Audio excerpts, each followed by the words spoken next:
जब मार्का हक हुआ, उस अजीम कामयाबी पाकिस्तान की अफवाज की दिलेराना और इंतहाई जुर्रत के साथ उस जंग को लीड किया फील्ड मार्शल शहीद आसिम मुनीर ने। और फिर यहाँ पर अफवाज पाकिस्तान के खिलाफ जहर आलूद प्रोपोगंडा किया जाए तो मेरे बुजुर्गों और इंतहाई काबिल एहतराम उलमाए कराम, ये सिर्फ मेरी जिम्मेदारी नहीं बल्कि ये मेरी कैबिनेट की जिम्मेदारी, ये आपकी भी जिम्मेदारी है कि आप उस फौज का आप दिफा करें जिसने पाकिस्तान का दिफा करने के लिए अपने खून की कुर्बानी दी और अजली दुश्मन का वो शिकस्त दी कि वो क़यामत तक याद रखेगा कि इस वक्त अल्हम्दुलिल्लाह पाकिस्तान माशी हवाले से उस मकाम पर आ पहुंचा है कि हम अल्हम्दुलिल्लाह भरपूर हम तरक्की और खुशहाली के सफर की तरफ तेजी से गामजन हुआ चाहते हैं।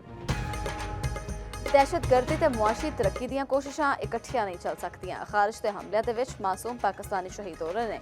मुल्क तो दहशतगर्दी दा खात्मा जरूरी है। जो अफवाज पाकिस्तान दा मजाक उड़ाओगे तो कौन पाकिस्तान दी इज्जत करेगा।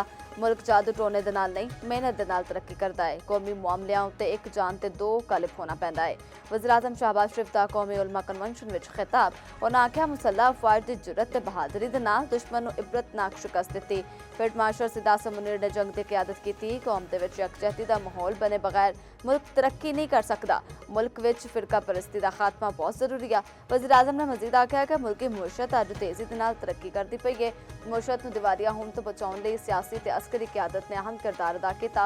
इस्लामाबाद दे विच कौमी उलमा कन्वेंशन दा इनेकाद चीफ ऑफ आर्मी स्टाफ ते chief of defence forces field marshal Asim Munir ने भी शिरकत की थी। एक बार फिर एक खतरनाक दौर से गुजर रहा है। हाल ही में मई में पाकिस्तान का भारत के साथ जंग हुआ। उस जंग में पाकिस्तान का फतह हुआ। दुनिया भर में आपका ये जीत माना जाता है कि पाकिस्तान ने भारत के 6 जहाज गिरा के दुनिया को दिखा दिया कि तादाद में हम कम तो होंगे मगर हमारा अफवाज, हमारा एयरफोर्स, हमारा नेवी में वो सलाहियत है, वो ताकत है कि अपना मुखालिफ को, अपना दुश्मन को, या जो भी पाकिस्तान की तरफ माली आंख से देखे कि उनको हम भरपूर जवाब दे सकते हैं। पाकिस्तान एक बारी फिर खतरनाक दौर विचों लंघदा पिया है। मुल्क दा दिफा मजबूत है। भारत पाकिस्तान नूं मैली अख नाल नहीं तक सकता। चेयरमैन पीपल्स पार्टी बिलावल भुट्टो जरदारी ने लाहौर विच मीडिया नाल गलबात करदे आख्या कि मौके विच पाकिस्तान नूं फतह लभी। मुसल्ला अफवाज ने वखा दिता कि जे पाकिस्तान वाल कोई मैली अख नाल तकेगा तो उहनूं भरपूर जवाब दिता जाएगा। जिमनी इलैक्शन दे विच मुजफ्फरगढ़ तो पीपल्स पार्टी कामयाब हुई। टीजू खान तो भी असीं जित्ते सां पर साडा MNM नहीं बनिया। मुखालिफ नूं जवाब देना हुंदा है।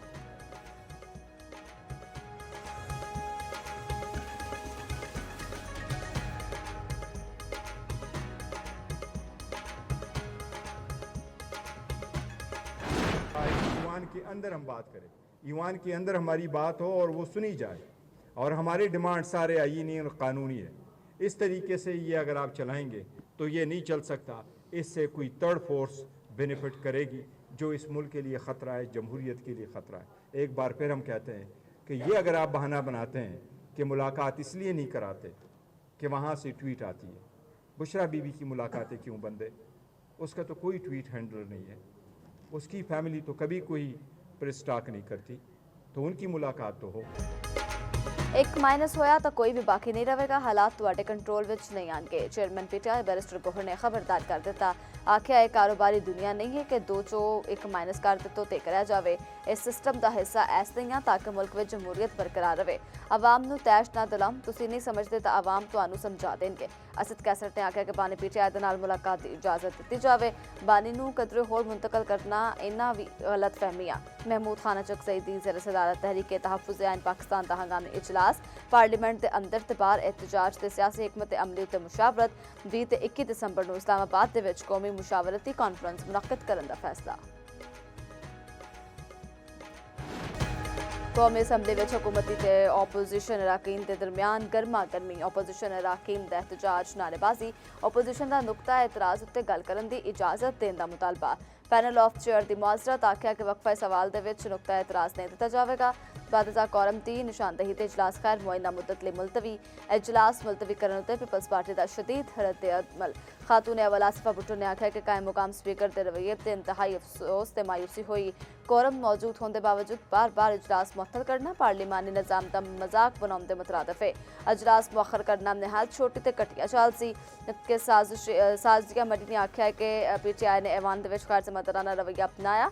PTI वालों गैर जरूरी तौर पर कोरम की निशानदही की जाती है। अब्दुल कादिर पटेल ने आख्या नून लीग के रहनुमा जाके लॉबी विच बह गए। यह सोची समझी साजिश के तहत किया गया। लाहौर दे विच बसंत का त्यौहार 6, 7 ते 8 फरवरी ਨੂੰ ਮਨਾਇਆ ਜਾਵੇਗਾ। बसंत ऑर्डीनेंस 2025 पूरी तरह नाफिज किया जाएगा। सीनियर वजीर पंजाब मरीम औरंगजेब का आखना है कि पतंग फरोश ते डोर तैयार करने वाले की रजिस्ट्रेशन होगी। QR कोड की बाकायदा मॉनिटरिंग की जाएगी। दूजे पासे लाहौर हाई कोर्ट ने काइट फ्लाइंग ऑर्डीनेंस ते फौरी अमल दरामद रोकने की इस्तदा मुस्तरद कर दी।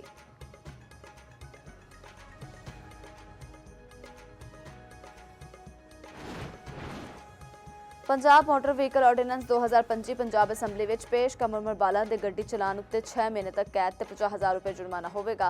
काले शीशे रखने उत्ते 6 महीने तक कैद ते 50,000 जुर्माना होगा। वन वे गड्डी चलान उत्ते 6 महीने तक कैद 50,000 जुर्माना। बगैर फिटनेस सर्टिफिकेट गड्डी चलान उत्ते भी 6 महीने कैद ते 50,000 जुर्माना। ड्राइवर दे नाल पैसेंजर नूं भी सीट बेल्ट जिहड़ा पाना लाजम करार दिता गया।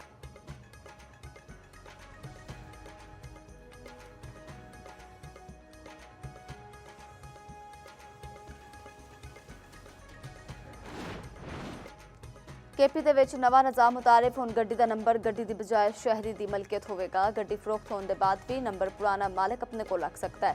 वज़ीर आला केपी ने पर्सनल रजिस्ट्रेशन मॉक सिस्टम का इजरा कर दिता है। उन्होंने आख्या कि साडा मकसद आवाम नूं रिलीफ देना है।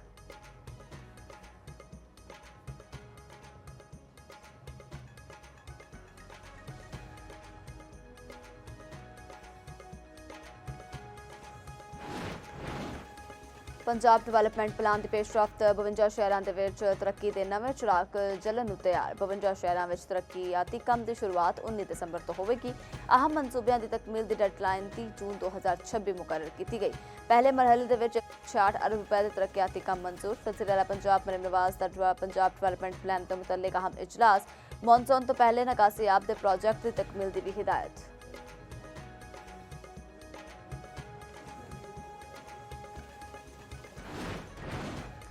सदर मुस्लिम लीग नून मोहम्मद नवाज शरीफ के नाल सैनेटर हाफिज अब्दुल करीम की मुलाकात। DG खान की मजमूई सियासी सूरत हाल ते बाहमी दिलचस्पी के अमूर उत्ते तबादला ख्याल किया गया। मुलाकात के उसामा अब्दुल करीम ते अनस अब्दुल करीम भी मौजूद सन।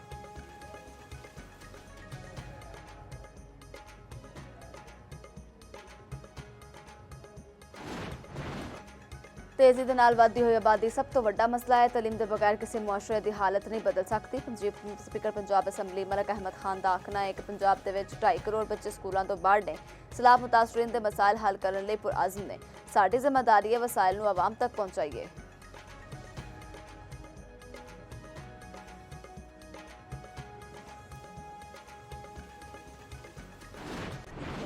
धांधली करके हुकूमत दी गई और उसको जो बाकी जमातों का मैंडेट है उसमें डाका डाल के उसको हुकूमत मिली। और जैसे उसको हुकूमत मिली तो वो 3.5 साल उस शख्स ने कोई एक भी ऐसा काम नहीं किया सिवाय चंद लंगर खानों के जिसको आज उनकी जमात भी कहीं गिनवा सके। जो 3.5 साल के दौर इक़्तिदार है उसका कोई एक भी ऐसा पायलट प्रोजेक्ट या छोटा प्रोजेक्ट वो गिनवाने की पोजीशन में नहीं है। अफसोस की बात यह है कि वो 3.5 साल जिस तरीके से इक़्तिदार गुजरा वो इस पाकिस्तान में एक स्याह दौर के तौर पे जाना जाता है। PTI ਨੂੰ ਸਾਜ਼ਿਸ਼ ਕਰਕੇ हुकूमत ਵਿੱਚ ਲਿਆਇਆ ਗਿਆ। ਬਾਨੀ PTI ਕੋਲ ਕੋਈ ਮੈਂਡੇਟ ਨਹੀਂ ਸੀ। 2018 ਦੇ ਵਿੱਚ ਧਾਂਦਲੀ ਕਰਕੇ PTI ਨੂੰ ਹੁਕੂਮਤ ਦਿੱਤੀ ਗਈ। ਸਿੰਧ ਦੇ ਸੀਨੀਅਰ ਵਜ਼ੀਰ ਸ਼ਰਜੀਲ ਇਨਾਮ ਮੇਮਨ ਦਾ ਬਿਆਨ। ਬਾਨੀ PTI ਨੇ ਆਪਣੇ ਦੌਰ ਦੇ ਵਿੱਚ ਚੰਦ ਲੰਗਰ ਖਾਨਿਆਂ ਤੋਂ ਇਲਾਵਾ ਕੋਈ ਕੰਮ ਨਹੀਂ ਕੀਤਾ। ਬਾਨੀ PTI ਦੇ ਦੌਰ ਦੇ ਵਿੱਚ ਸਿਰਫ ਬਾਵਜੂਦ ਦੀਆਂ ਤਾਰੀਫਾਂ ਹੀ ਕਰਦੇ ਰਹੇ। ਬਾਨੀ PTI ਨੇ ਮੁਆਸ਼ਰੇ ਵਿੱਚ ਗਾਲਾਂ ਦੇ ਕਲਚਰ ਨੂੰ ਫਰੋਗ ਦਿੱਤਾ।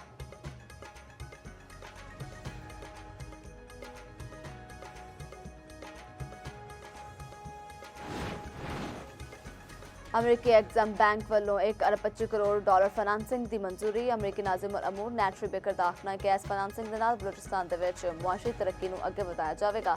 रैकोटेक विच कारकुनी ते मादनियात नूं सपोर्ट किया जाएगा। आम नाले वड़ियां दे विच एग्जाम प्रोजेक्ट फाइनेंसिंग 2 अरब डॉलर तो वध सरमायाकारी लियावेगा। आलम मयारी साजो समान ते खिदमात भी लियाईयां जाणगियां। इस फाइनेंसिंग दे नाल रैकोटेक दी तामीर ते ऑपरेट किया जा सकेगा।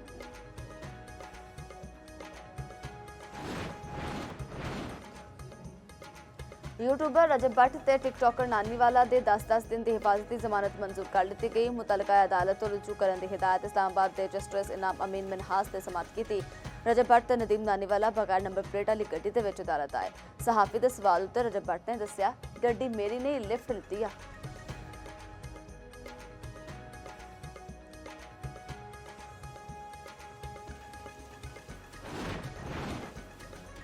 फजाई मुसाफर लिए खुशखबरी। फ्राई जनाह ते 3 घरेलू ते 1 बैनुल अकवामी रूट की प्रवासन का आगाज कर दिता गया। कराची तो मुल्तान, सियालकोट ते फैसलाबाद की प्रवास चलन गियां। कराची तो जद्दा ली बराह रास्त प्रवास की भी शुरू कर दी गई है। कराची एयरपोर्ट ते फ्लाई जनाह के नवे रूट के बारे इफ्तिताही तकरीब मुनक्किद हुई। DG civil aviation authority CEO fly Jinnah Arman Yahya ते होर अफसर भी शरीक हुए।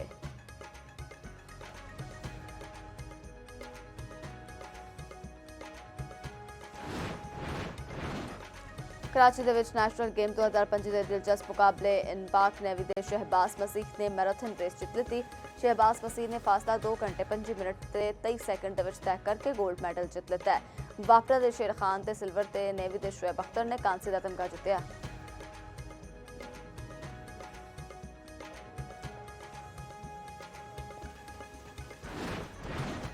लाहौर दे विच पहली वज़ीर आला पंजाब गेम्स का इफ्तिताह march past which special Olympics Pakistan का पंजाब दस्ता जड़ा मरकज़ निगाह बनिया रहा। स्पैशल ओलंपिक्स पंजाब के एथलैट्स ने गेम्स की मशल रोशन की। 3 रोज़ा गेम्स दे विच 11 मुख्तलिफ खेलों के मुकाबले शामिल।